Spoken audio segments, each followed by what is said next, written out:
told by a previous guest that I need to come on here and start talking, right? So I decided to record randomly today. And we're going to start from the beginning. My name is Magda Desir. My podcast is Unload and Uncovered Podcast, right? I started this podcast in the midst of COVID. Prior to this, I was on a local network in Chicago where I was the host of like this podcast called Go Lady. Somebody came up to me and asked me to be a host of it. I was like, sure, whatever, why not? And it was on a local network in Chicago, right? So I ended up doing it, but it didn't work out. It is on YouTube. Some of those episodes were not the best, I will say. I guess it's because of the lack of confidence that I had in myself during that time, and I don't know. It just is what it is. But prior to all of this, at the young tender age of 12, I had my own show, had my own TV show, had my own, I co-hosted a radio show, all that good stuff, right? Since I was 12 years old on a local network in Chicago called Can TV. And I was doing a whole lot of stuff. I was talking to local politicians, doctors, authors. Like what I'm doing right now, I did it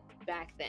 And it still was the same. I was very shy. I had confidence, but when the camera came on, it was like, ugh. But I also did a couple of live shows too where people would call in, but majority of my audience was definitely older than me, which was fine. And then as I started to dive deeper into the whole TV thing, I started to talk about how I grew up, right? And baby, the backlash that the Haitian community gave me, they was like, no, get this off air. This is not how it is.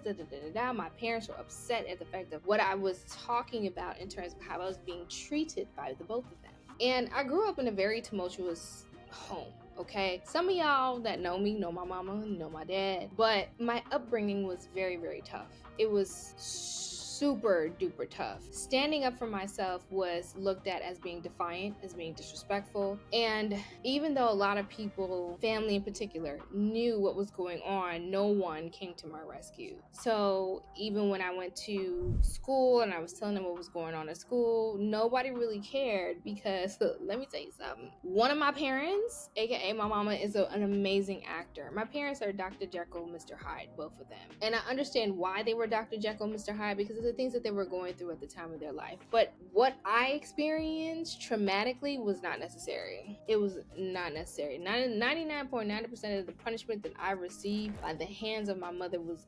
unfucking necessary. But the things that I went through, the disrespect, the abuse, verbal, physical, emotional, spiritual, all of that I experienced actually helped me to be the person that I am today, believe it or not. I had to get abused. I had to get talked to like I wasn't shit. I had to get disregarded. I had to get just disrespected, looked at as if I was nothing or became second to none or give rations or leftover love or leftover anything. Because at this point in time in my life right now, I had to learn how to use my voice. I had to learn how to step up for myself. I had to learn how to create those boundaries. I had to learn that the things that I had experienced at a very young age were going to help me today and actually create the Magda that you see before you. A lot of people think that, yes, I was a victim in most of the situations that I've been through in life, but I didn't allow that to break the beautiful person that I am on the inside. And I am. First of all, I'm bomb as hell, okay? I am one bomb individual, all right? I am someone who is very empathetic, someone who is very kind and genuine. I'm not nice. Let's make that very clear. I am not nice. I am kind. I am genuine. I am supportive, and I'm loyal to those who are loyal to me. I'm very authentic. I am who I am. What you see is what you get. This lock is really getting on my nerves.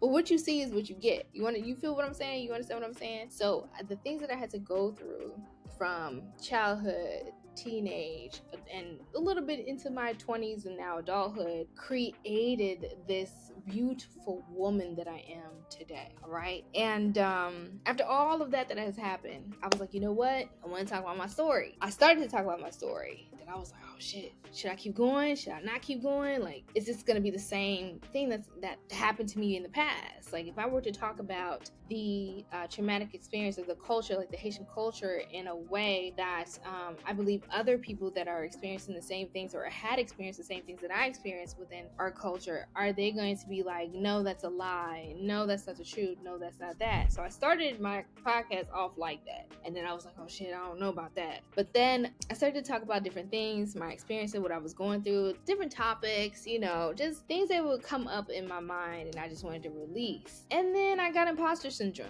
Y'all know how that goes. When you start doing something creative, you be like, oh my God, this is great. And next thing you know, you're like, wait a minute, pause. I think somebody's about to find me out, that this is not true, this is not whatever. Whole time, it was just me playing with myself. Me being me acting like I don't know what I'm doing, me thinking that, somebody's gonna send this to my parents or send this to my mom or my dad. A lot of things were happening, plus life was happening too. And I'm not the type of person where if I don't know what the next step is, I kind of, my inner self tells me to pause. Imposter syndrome tells me to pause. This ain't it.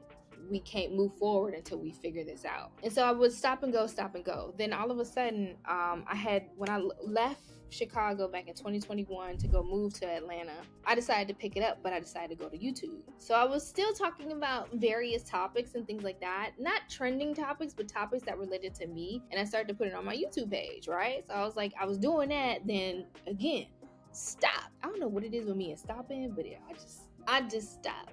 Right? And so life happened, life kicked my ass. I ended up coming back to Chicago after I lost my job. And hindsight is 2020 because the day that I lost my job in March. Y'all, if you've been following me and listening to my podcast, you know I talked about this last August in 2020. What year is this? 2024? 2023, right? So I talked about it in 2023. The day that I decided to pick up the mic again, a year later, damn, I signed a confidentiality agreement. A year later, what had happened to me, how can I put this? Since I signed a confidentiality agreement, I'm tired of signing confidentiality agreements and NDAs, number one. I'm tired of signing them. But since I signed this, August 22nd, 2023, I decided that I would pick up the mic and not put it down.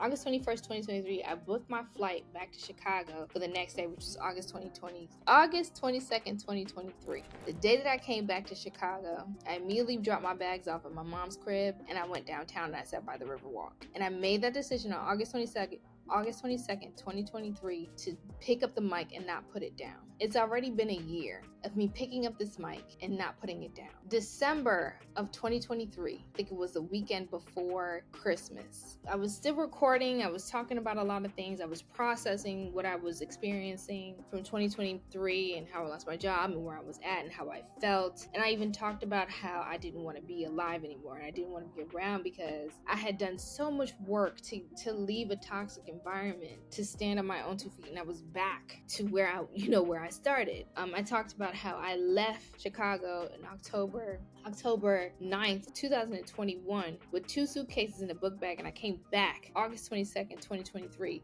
2 suitcases in a book bag. Same way I left, it's the same way I came back. And then in December, I decided, I was like, I gotta talk to people to see how they, turn their lives around after a major setback, because I believe that was a setback. To have to leave and then come back, and you leave and then you're starting from scratch, and then you're trying to build a life somewhere else, and then all of a sudden it gets ripped up from underneath your feet, and then you're coming back to start over again. I was just like, oh my God, this is some bullshit. This is ghetto. I hate it. And I didn't want to live anymore. So in December, I was like, let me see if I could find some people to talk to. So I went on Google and I was like, boom, I'm going to Google this stuff. So I did. I found a couple of websites, and then I found this newsletter where you could submit your podcast for people to come on, right? Right. So I said, all right, bet. So I'm going to submit my podcast for people to come on. They reached back out to me. They said the week of Christmas, they were going to put my podcast in their newsletter. And they set up like this whole spreadsheet where people could sign up and put their information on and things like that. So I was like, all right, cool. So it was released, and then boom, influx of people just started coming through. Now, mind you, I love marketing. I worked in marketing. I worked in paid ads, right? In a fintech company, in a SaaS company. In my mind, my route was marketing. I was like, okay, well, this is where I'm gonna go. Whole time, God was like, no, we're not finna do that. You gonna do that, but you're not gonna do that as like your main source, as like the number one thing. This is what I want you to do. I want you to get behind that mic. When I saw 40, 60 plus people signing up to come and talk to me, they never heard of me, never heard of my podcast, nothing. Don't even know these people. Signed up. And baby, when I tell you, it has been a remarkable journey listening to these people talking about their lives, listening to how they've gone through so much shit. Like, I thought minor setback was like the end of the world. You understand what I'm saying? And I'm not doing this a comparison thing. I'm just letting y'all know this is where my mind was at the time. So when I started talking to people, I talked to a myriad of people. I've talked to people who had businesses, lost their businesses because they were an alcoholic. The first guest, amazing story, Sonia. She was a recovering alcoholic. So she built this community for women who struggled with alcoholism and things like that. And then I talked to Jalissa. She has a remarkable story about how she came. You have to go back. She's like the second or third interview that I had, or second or third guest that I had back in January. When I tell you these people's stories have left me with my jaw on the floor, with my, oh my God, that happened to you. Like, how did you turn yourself? How did you turn that around? You know, people have gone to, I've had guests that have been essayed, have been stabbed by their partner, have been abused by their partner, abused by their mother and father, have had been shot at several times, have like almost any and anything you can think of. Most of these people have went through it, and I'm just sitting back and I'm just taking in. Oh, most of my guests had cancer as well. I had a guest who lost a limb, part of his leg, during COVID. You know what I'm saying? I also had another guest who had a very rare form of cancer in the lining of her stomach, and she just is a remarkable individual. Like, she has done amazing things for herself with the businesses that she's had with her past partner, ex-husband, and things like that. And it's been amazing. Like, the stories and the people that I have met and talked to have been amazing. And in every conversation that I've had with these people, every single one of them, they've all talked about reinventing themselves. They've talked about their mindset. They've talked about spirituality. They've talked about putting themselves first. And they talked about how it is very, very important to know that even though people have wronged you, or they've either put themselves in situations where they tried to get out of, or they've been abused, shot at, stabbed at, this and the third, they never went and got their lick back. Do you hear what I'm saying? On social media, everybody's like, oh, I'm gonna get my lick back, I'm gonna get my lick back, I'm gonna get my lick back. The one thing that I've always heard and I've seen from these people is that despite the shit that they went through, they never got their lick back, and they always, most of them, forgave the people that have wronged them and turned that situation into something so positive that you can see that light in them. You can see the growth. You can see the calmness, the peace that they have by turning their lives around and doing great things. It may not seem great to a lot of people because they might not have a blue check mark by their name, or they might not be famous, but these people have written books. These people have worked with several celebrities. These people have TED Talks, have gone on, are motivational speakers, have done like a whole lot of things since they've learned to realize that even though this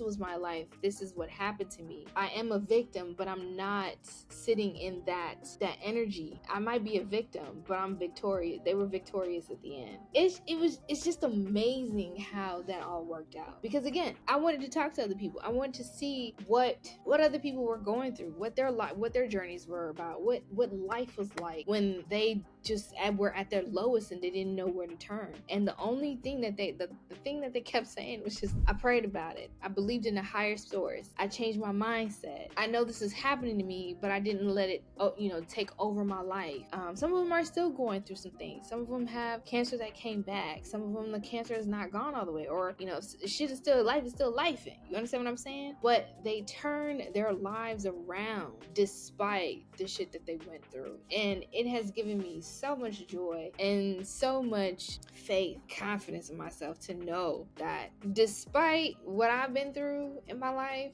despite the shit that I went through, the abuse that I've taken. I don't know what's wrong with these Haitian parents, but they just love the disrespect is just it's crazy. But despite all of that, they endured it. They moved forward. They have made something out of themselves and still are working towards it. And they believe in a higher power, whether they believe in God or believe in the universe. They know that it's only up from here and it's only going to get better. And I want to tell y'all, believe that saying. Believe the whole concept of like, family and friends, that they'll be the last to support you. God will send you. God will send you the people that you are looking for. God will send you.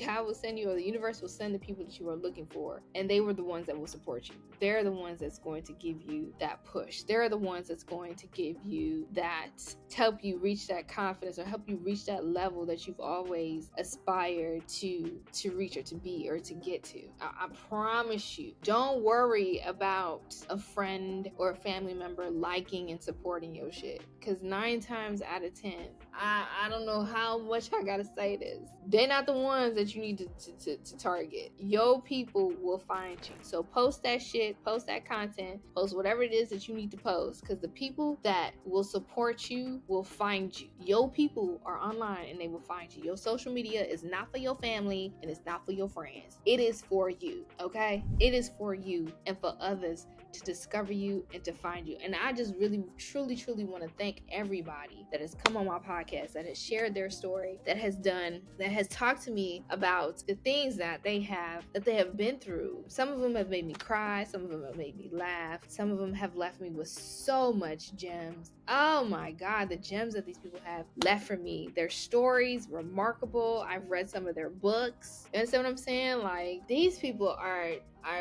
blessed. And literally, like every other person or every person that I've talked to, I was like, oh, God likes you. God ain't done with you. And it ain't got to do, I truly believe God has favorites. It ain't got shit to do with a blue check mark. Not one thing to do with a blue check mark. I promise you it doesn't. I promise you it does not. And I truly believe that the people that I've talked to are God's favorites. Hands down. Hands down.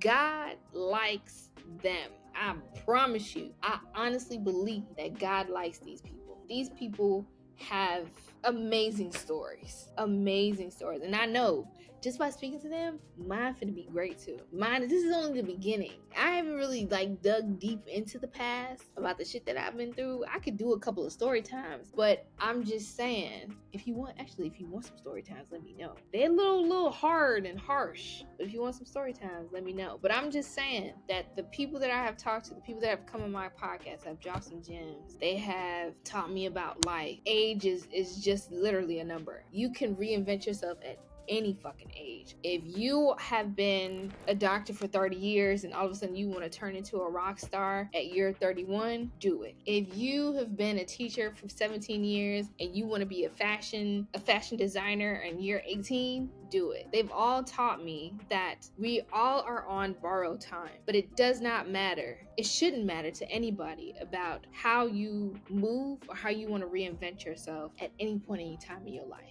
You don't owe a damn mofo an explanation about what it is that you do in your life. Again, if you have been a nurse for 20 years and you want to go work at Soul Circus, do it. Don't limit yourself to what it is that you know or to what people have made up in their minds about you. Because I'm going to say this respectfully, fuck them and them kids. Fuck them. What you do with your time on this earth and what you pour into yourself and how you move, it should be important to you and nobody else. Period. They've all taught me that. That's just a synopsis of what I'm getting you, okay, from what I've learned from them. Do not allow anybody to tell you who you are and what you are. You know who you are and you know what you bring to the table and what you do. Never, ever, ever let the past or the future define who you are. Be mindful, be present, and show the fuck out. Show the fuck out. I promise you. It's just something totally different when you have that mindset of you the shit. You are the shit. You the greatest. Can't nobody tell you nothing. People gonna talk whether you do good or whether you do bad. The only person that it should matter to is you. and God and the universe, if you believe in God or the universe. That's it. Everybody, or your husband, you know, if you married or whatever the case may be. But ultimately, it should matter to you. No matter what, it should matter to you. Don't let nobody dusty ass daughter, and I'm gonna repeat myself, don't let nobody dusty ass daughter or son come to you and tell you who you are, what you about. It all, everything, top to bottom, all about you. Make sure you're your biggest cheerleader. Follow your dreams, follow your passion, be as delusional as you want to be. I'm here for the delusion, and do you. Fuck everybody else, do you. Okay, I think I'm done. I'm done talking. But for real though, like I truly appreciate everybody that's come on my podcast. Y'all have been amazing. I still have more people coming. I still have more people that I'll be releasing and stuff like that. Or I might just record myself and talk about trending topics. But they have been amazing. They've been great. I appreciate all of them. I do still keep in contact with a few of them. But yeah, you guys have been great. Thank you so much for coming on my podcast. Thank you for telling your stories. I don't know how I'm gonna do this compilation at the end of the year, showcasing the last 20-30 people that have been on my podcast. We gonna figure this out. What is this, September? I might have to take 2 months off to do like a compilation, or I might have to batch record myself talking and then figure out how to do this compilation of people to just show y'all some of the moments, some of the funny moments that I've had on my podcast, some of the serious moments, and some of the what the fuck did you just say type of moments. So thank y'all for tuning in. Thank y'all for watching. I will have more stuff. I'm trying to figure out the route, how to, with this podcast, but we figuring things out, okay? So give me grace. I don't know where this is going to go, but let me say this before I leave. I don't know where this is going to go. I don't know where I'm going to go, but I do know one thing that I do know, that this will be greater, bigger than me. I don't know what God has planned for this podcast. It's not in my hands, but for some reason or another, deep down in my gut, this is for y'all, and it will be bigger and greater than me. Thank y'all for tuning in. Appreciate y'all. Follow the podcast, subscribe to my YouTube channel, and I'll see y'all in the next one. Okay, bye.